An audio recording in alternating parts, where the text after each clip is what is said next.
you wanted the best, you've got the best podcast. The hottest podcast in the world.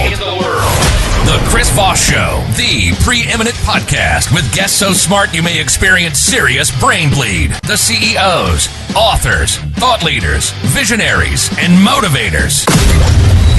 Get ready. Strap yourself in. Keep your hands, arms, and legs inside the vehicle at all times, because you're about to go on a monster education roller coaster with your brain. Now, here's your host, Chris Voss. Hi, folks. It's Voss here from thechrisvossshow.com. There you go, ladies and gentlemen. She does that so well with her intro on that. I love it. I love it. For 14 years, I had to put up with saying that myself, and everyone got sick of all my bad singing that's just so awful.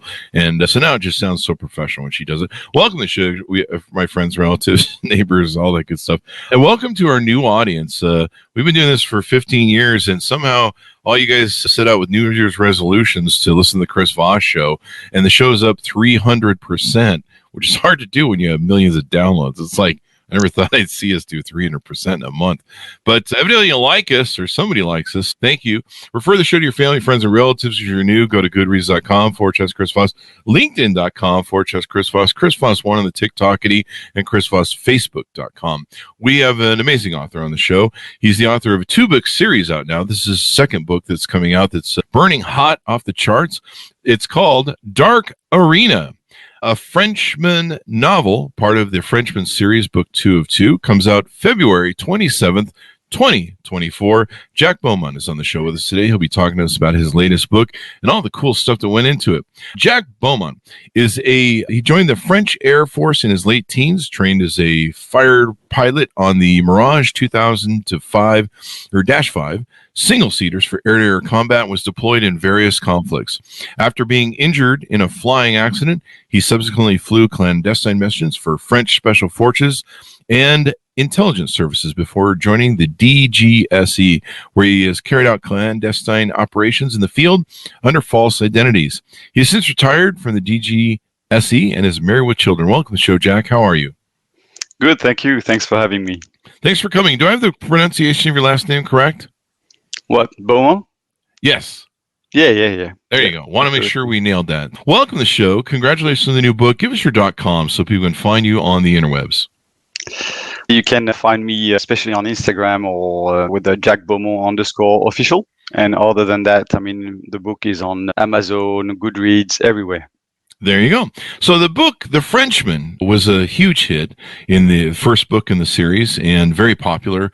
Tons of reviews on the old Amazon and Goodreads there. Tell us the 30,000 overview of the new book and what's inside.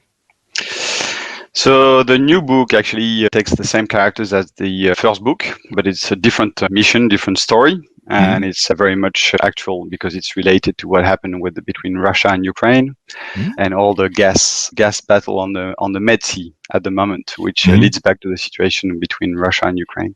There you go. And tell us who the lead character is and how you developed him. Well, actually, I wrote the first one because I had the PTSD after my several years as an operative in the French Secret Service. So DGSE is the equivalent of the CIA. And I had 5 different IDs on which I was turning all the time, and I had to do some very, very silly stuff of a day or overnight, and then I had to come back home and be a father and a husband.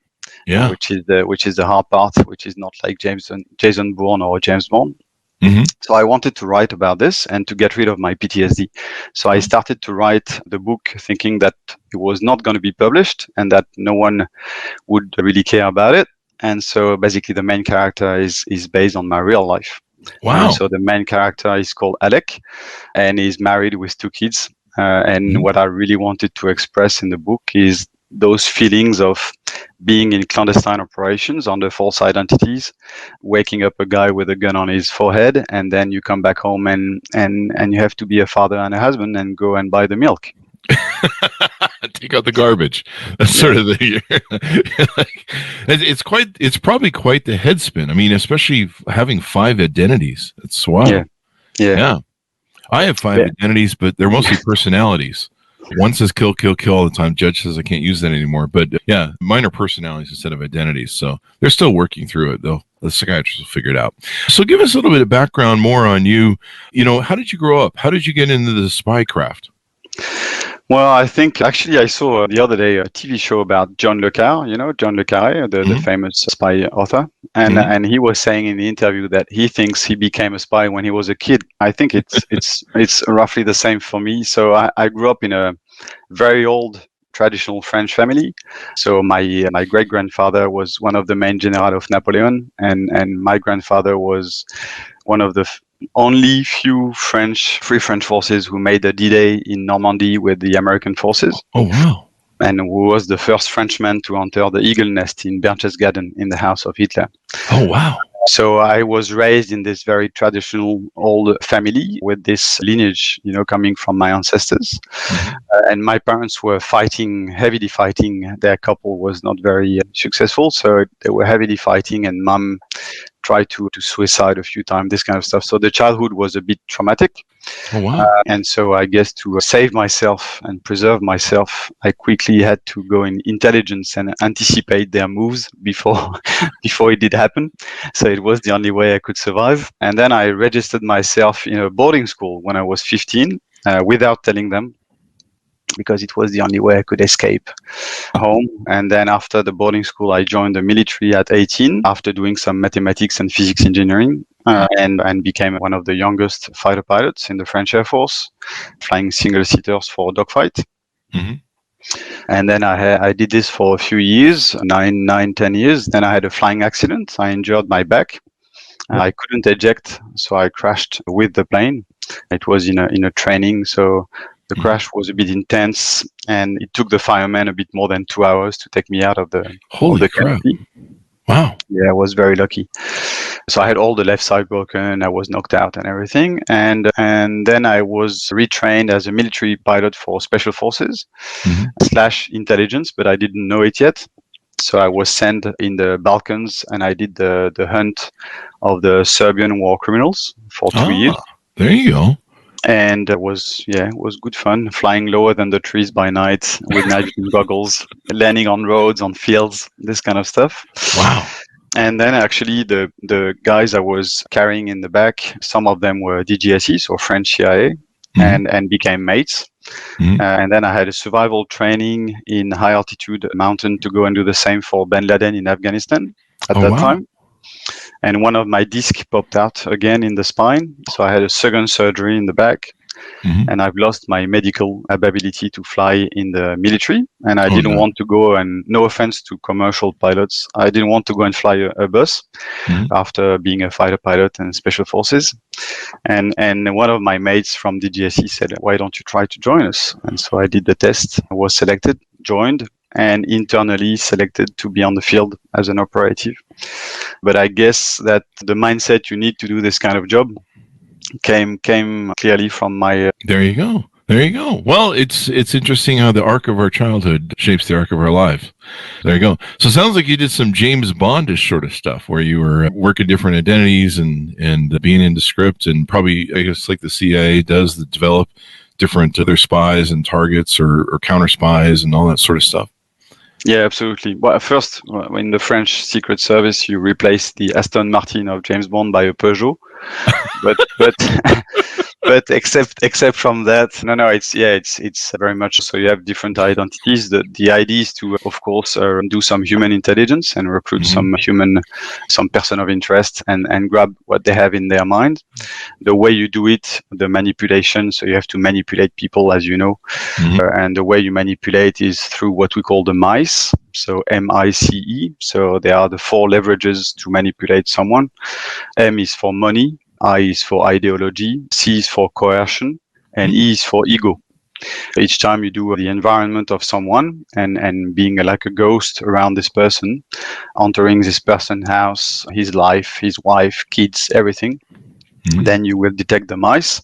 From that moment on, with a false ID, you will enter this person's life and get close to this person and start to manipulate this person and take this person closer to the edge of the cliff until he starts or she starts to give some intelligence, which proves that the mice works. If the mice doesn't work, you change, or if there is no mice, because sometimes you have great people, very honest and faithful and not interested by money. Yeah. It does happen, and that's good. But then you have to create the mice. So you have to destabilize their lives so that you have a leverage, and then you will grab the intelligence. So that's for the human intelligence. And of course, only on usually bad people. So a lot of counterterrorism, all this kind of stuff. And sometimes you have to do pure operational intelligence, which is grabbing the intelligence very quickly without having the time to recruit someone, a human source. So you have to enter someone's house, offices, a hotel room, grab the encrypted hard drive, grab the computer, and then at the end of the chain you have the direct threat and everything, or potentially exploding a car, all this kind of stuff. And so to do so in other countries, you need false identities. And of course, you must never be linked to France or to the DGSE. So if something bad happens, you by yourself, you're on your own. Wow. And the way you enter the country, sometimes, especially nowadays with biometric systems, the way you enter the country can be very James Bondy by jumping out of an aircraft, all this kind of stuff. Wow. That sounds very James Bondy and very Mission Impossible. So if you're caught in this mission, we'll deny any. Yeah, well, the level of risk, I guess, is not the same. But it's the issue, I guess, with that is that you see the worst of the human nature. Wow. Because by definition, the people you have to approach and recruit are especially a bit evil sometimes. And you can't fight the evil by being an angel. So you have to develop your own dark side as much as you can to be able to be on the same level as those people you have to recruit. And that's where bad things happen, is that you end up losing yourself. And that's why you need generally to be married, actually, when you are recruited, so that something is hooking you back and grounding you back to your real life. Wow. But it's very hard, and usually a divorce is the rule, and unfortunately, a suicide is also quite a high percentage in the company. Yeah, that's crazy. But you guys stand in the precipice between us and the darkest parts of the world.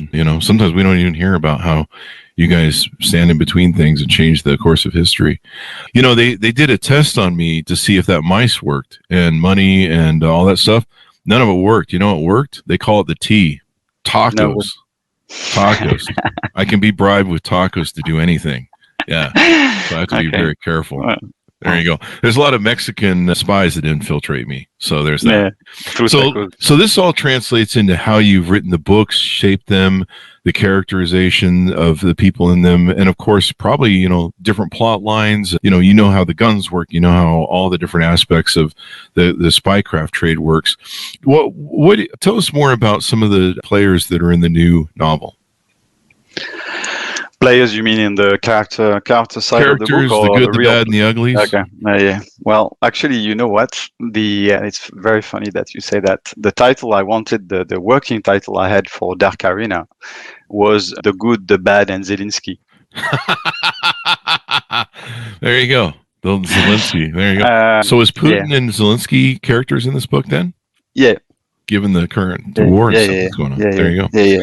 Putin, Zelensky, Kolomoisky, which is a well-known Ukrainian oligarch who sponsored the campaign of Zelensky for him to become a president. And the thing is, what I try to do is to base my books on real experiences and real missions. Of course, the idea is not to reveal high state secrets and put myself in any trouble, or put my mates who are still on the field in any trouble.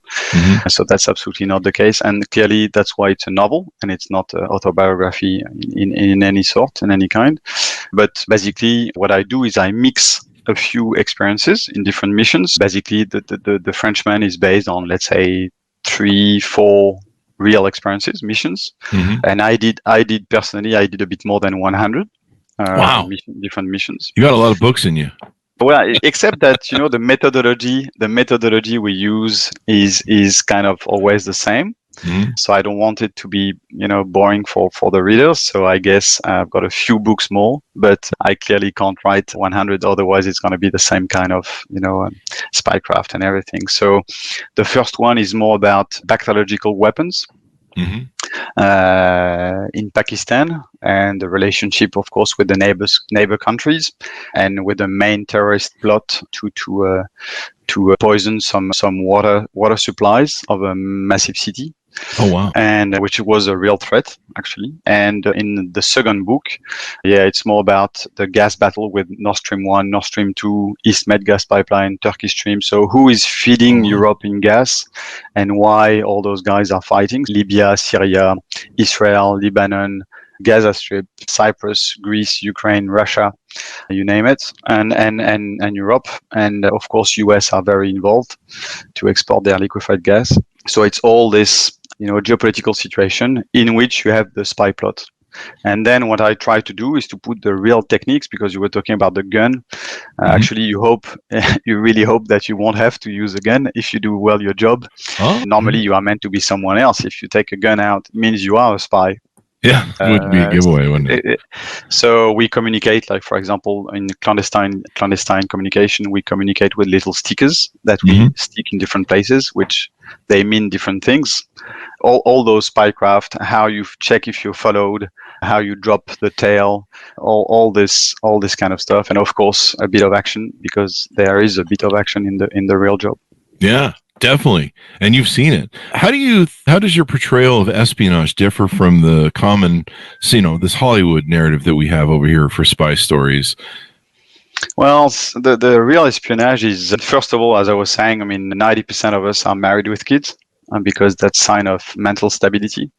So basically you are recruited thanks to the fact, or because you're married, when actually what the company is going to ask you, or the job is going to ask you to do, is going to clearly push you away from that equilibrium. And in your yin and yang, you're going to develop the dark side clearly more than the white side. And you're going to become all dark, and usually the cost is the marriage. So that's the main difference. And the second difference is that it's a very slow job, very dark, very, very dark. You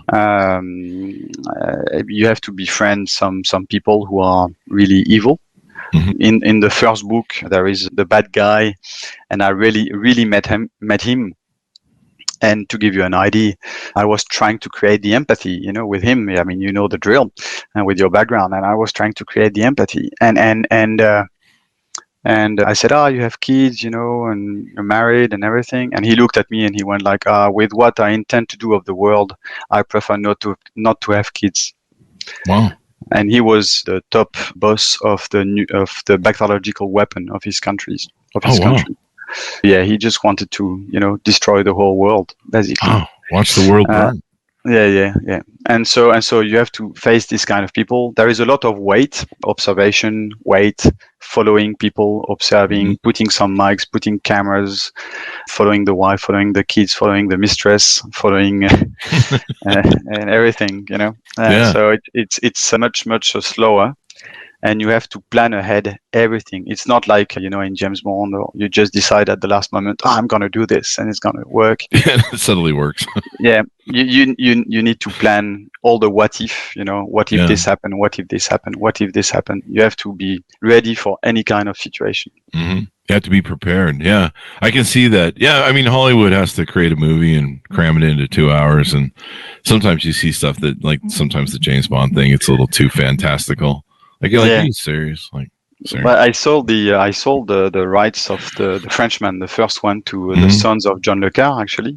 They are the one who made The Night Manager and Little Drummer Girl. And the scriptwriter adapting the book is Nick Pizzolatto, the one who created and wrote True Detective with Matthew McConaughey and Woody Harrelson. Yeah. It was a good series. And he's an amazing guy. He's really great. So he really gets it. He really gets the spirit of that job. So if he makes something like True Detective for espionage, it would be amazing. Do you have any stars that Hollywood stars or French stars that you think would be good playing your characters? I don't know. I mean, it's very hard, and especially you had the strike for what 8 to 10 months in Hollywood, so everything was on hold, and so now the producers are reapproaching some actors. So we'll see what happens. But you need to line up so many planets. I mean, yeah. The I guess Gerard Depardieu is probably out for being in the character. He's probably had one too many or something. Probably Maybe one too many. maybe one too many. I mean, he was a great actor when he was younger, but I think the booze kind of hit him hard. But he seems like a great guy. Who's that? God, there's that one French actor who was in Ronin that I really love. Jean Reno. Reno. I love that guy. That guy's he's good. And he was in that other movie with the young girl who was ended up in Star Wars. Yeah. Leon, the professional. Dude, he was so good in that movie. Oh my God. I don't know if he's maybe too old for the role, but maybe. Yeah, too old now. Yeah, you have to find somebody, some young Frenchman, or someone who could play it. Maybe Johnny Depp. He played. He kind of be Frenchman with that little mustache. French.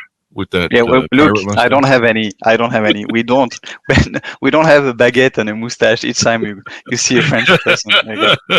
What? Is that true? I don't know. True fact.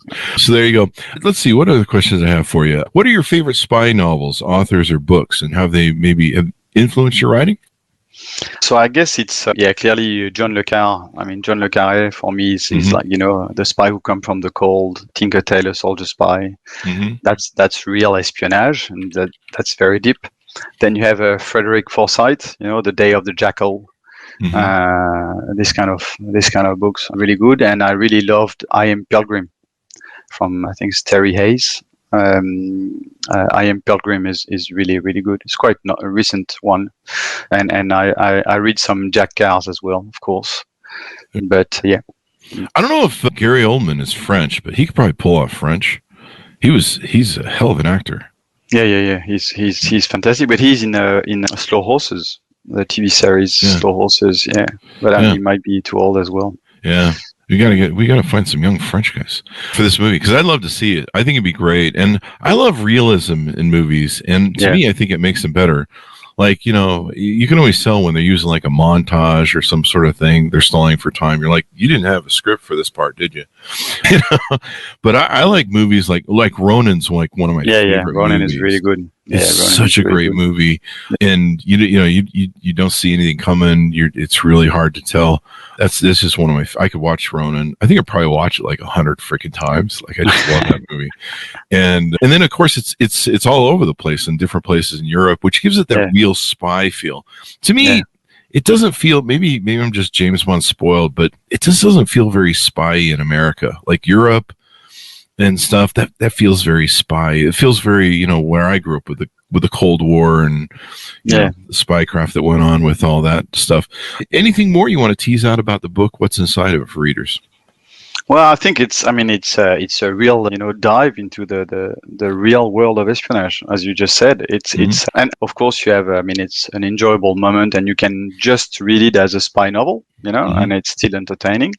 But if you want to dive into it, all the methodologies are real. The story itself is very real, and all the geopolitical plot is highly accurate. So if you want to dig on the net on everything I'm saying, you will realize that you will find some truth behind it, and it's a bit scary.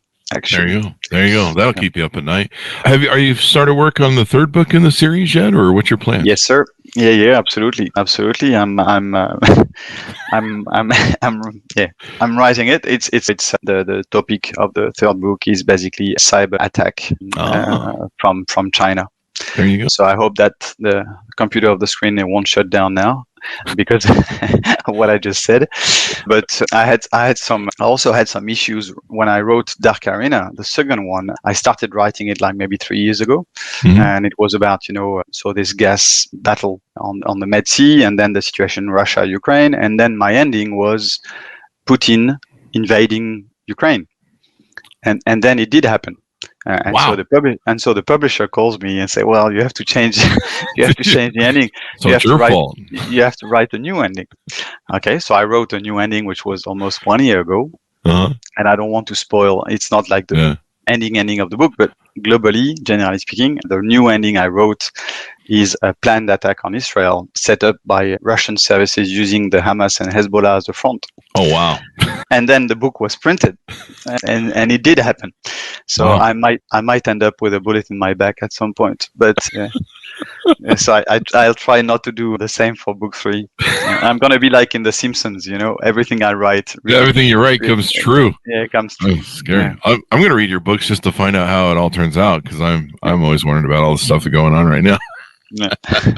There you go. Well, Jack, it's been wonderful to be on the show. Give us your .com so people can find you on the interwebs. Yes, it's Jack Beaumont official for Instagram, and I'm on LinkedIn as well. I'm on X as well. And then for Dark Arena and the Frenchman, you can order them on Amazon.com or Goodreads.com, looking for Dark Arena or the Frenchman written by Jack Beaumont. There you go. Thank you very much, Jack, for coming on the show. Please come back for the next one. Thanks for having me. Thanks a lot. Thank you. Thanks to our audience for tuning in. Go to goodreads.com/Chris Voss, LinkedIn.com/Chris Voss, Chris Voss 1 on the TikTokity, and Chris Voss Facebook.com. Be good to each other. Stay safe, and we'll see you guys next time.